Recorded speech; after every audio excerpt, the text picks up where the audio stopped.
Good morning. I'm Patty. I'm Trisha. I'm Patricia. And I'm Trish. And we're LANK News.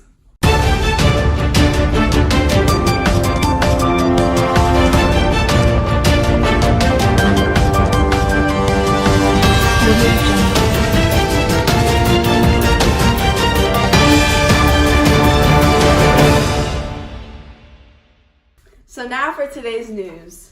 Many people are still celebrating the election of our very first president. George Washington, along with his cabinet, Thomas Jefferson, Alexander Hamilton, and Henry Knox, want to base the government off of Enlightenment ideals. One of Washington's first steps was the Judiciary Act of 1789, which created a judicial structure. This provides for a Supreme Court consisting of a Chief Justice, 5 associates, 3 federal circuit courts, and 13 federal district courts. In other news, Hamilton and Jefferson have very different views that have led to very bitter disagreements. Hamilton's and Jefferson's followers have even resulted in physical disagreements. Here's a live feed from the front of the White House. Oh my God! Dude. Wow. Hamilton and his followers believe in a strong central government led by a prosperous and educated elite upperclassman. Jefferson and his followers distrust the strong central government and the rich. Instead, they favor a strong state and local governments rooted in popular participation. Hamilton wants to pay off foreign debts and issue new bonds to cover old ones. Some sources tell us that he also wants to move the nation's capital from New York to a city in the South. Washington wants to settle disputes between Hamilton and Jefferson, but their differences are just too great. This led to 2 new political parties, the Federalists and the Republicans. Those who share Hamilton's belief call themselves Federalists, and those who support Jefferson's vision call themselves Republicans. Congress passed a protective tariff, which is an import tax on goods produced in Europe. Hamilton wanted more revenue, so he pushed through a tax to be put on the manufacture of whiskey. Many farmers were angered by this because whiskey is their main source of income. The farmers rebelled by refusing to pay the taxes. This is known as the Whiskey Rebellion. Washington and his militia were able to squash the rebellion. So far, no casualties were reported. On to you, Patricia. Although most Americans supported the French Revolution, the nation soon became divided. A radical group known as the Jacobins seized power in France and beheaded King Louis XVI, along with sending many others to the guillotine. U.S. officials have not yet made it public what side they are taking in the...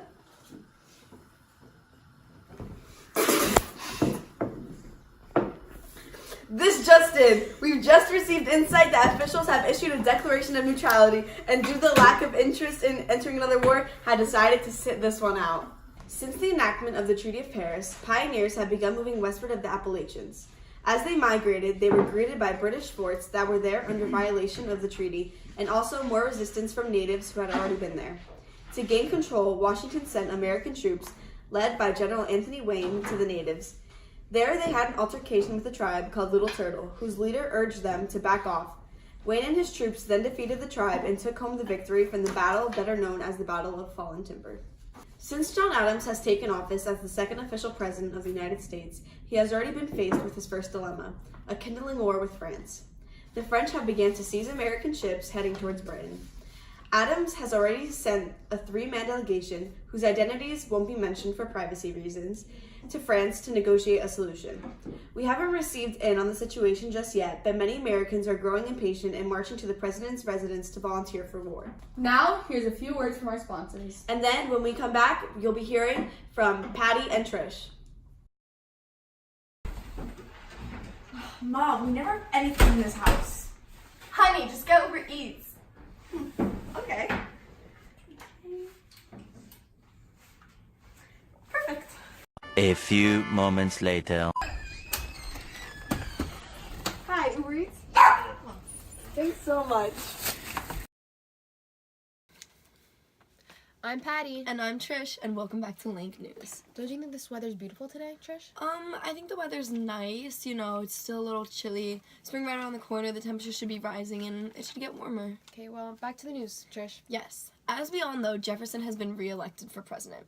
Renewed fighting between Britain and France has threatened the American shipping. Napoleon has decided that he would be excluding British goods from Europe. This had led Europe to decide their best way of attacking Napoleon was to blockade him. Britain has seized more than 1,000 American ships, along with confiscated their cargoes. The Americans have focused most of their anger on the British. The commander of the British warship demanded the right to board and search the U.S. ship. The British then opened fire, killing 3 Americans and wounding 18. Jefferson has convinced the Congress to declare an embargo. He believes the act would hurt Britain and the other European powers, forcing them to honor the American neutrality. The embargo ended up hurting the Americans more than the British, and the Congress ended up lifting the ban of trade. Trouble has arose when General William Henry Harrison invited several Native American chiefs to Fort Wayne and persuaded them to sign away 3 million acres of land to the U.S. government. Tecumseh did not work alone. He had worked with his younger brother, Prophet. Prophet had started a reform movement within the Shawnee tribe to cast all of the traces of the white civilizations away. Tecumseh began negotiations with the British for assistance in what seemed like an inevitable war with the Americans. Yes. While Tecumseh was absent, his brother led Shawnee in an attack on Harrison and his troops. Harrison struck back and burned the Shawnee capital, this was known as Prophettown, to the ground. Harrison became a national hero for this, although his troops suffered thousands of losses. The war brought mixed results. During the election, the Virginia Democrat James Madison won against the Federalist opponent James C. Pinckney. In spring, Madison made a decision to go to war with Britain. Madison believed that Britain was trying to strangle the American trade and cripple the American economy. The Congress had approved the war declaration in June. The American military was very unprepared for the war they had started. Detroit was captured by the British early in the war, and the Americans were faced with major setbacks. One of the setbacks the Americans faced was failing to capture Montreal. The Americans had taken over Detroit and won several battles. War at sea had begun soon after the U.S. Navy was outnumbered with 16 ships and was aided by its 3 44-gun warships. The name of these ships were the President, the United States, and the Constitution, all known for their speed and ability to sail close to the enemy vessels and open fire. Each scored victories against British vessels. The British became angered and started to burn down towns along the Atlantic coast. The Redcoats had put together American troops and entered Washington, D.C. In Washington, D.C., they had a plan to retaliate with the U.S. They burned down U.S. forces like the government's mansion and the Legislative Assembly building. The British burned the Capitol and the White House and other public buildings. Then, in August, Madison, along with federal officials, had to flee from their own capital. The campaign was a bitter struggle between Thomas Jefferson, a Democratic Republican, and his Federalist opponent, President John Adams. Jefferson was a very dangerous supporter of revolutionary France and an atheist bent on destroying organized religion. In the balloting, Jefferson defeated Adams by 8 electoral votes. However, Jefferson's running mate received the same amount of votes in the Electoral College as Jefferson. After 6 feverish days, the House took one ballot after another. Finally, Alexander Hamilton intervened. Burr then became vice president. As a result, Congress passed the 12th Amendment, which called for electors to cast separate ballots for president and vice president. This system is still in effect today. I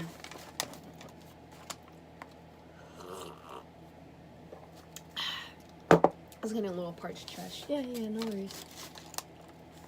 In his inaugural address, Jefferson extended the hand of peace to his opponents. Every difference of opinion is not a difference of principle, he said.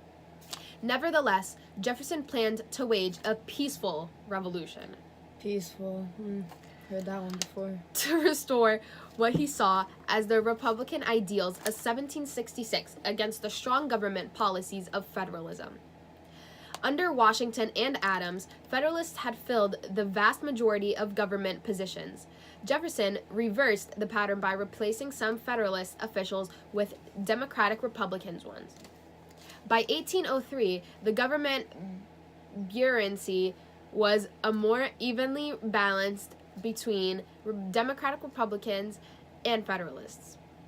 Jefferson also tried to shrink or meet halted or planned expansion of the Navy and lowered expenses for government social functions.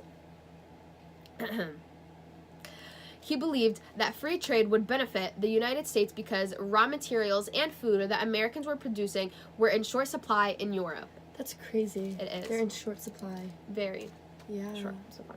Mm-hmm. Jefferson was the first president to take in office the new federal capital, Washington, D.C. Hey, Donald Trump. Hey, Donald Trump. Cue the commercial. Is Trump destroying our economy? If you think not, look at how the old quarter was. If you look at that design, look how Trump changed this economy. Call 1-800-722 to get Trump out of America. Trish went for a short piss break, so we're just going to continue with the news. Furthermore, national expansion worked against the Federalists because settlers in the new states tended to vote for Democratic Republicans who represented farmers' interests. During Jefferson's presidency, Americans continued their westward migration across the Appalachians. Between 1800 and 1810, the population of Ohio grew from 45,000 to 231,000 pioneer. Life was hard, however, they kept coming. Most of the settlers who arrived Ohio, Kentucky, and Tennessee came through the Cumberland Gap, a natural passage through the Appalachians near where Kentucky, Tennessee, and Virginia meet. Ladies and gentlemen, welcome Trish. I'm back. Anyways, in 1800, Napoleon Bonaparte of France persuaded Spain to return the Louisiana Territory, which had received from France in 1762. When news of the secret transfer leaked out, Americans reacted with alarm. They were so scared, were they not, Trish? Yes.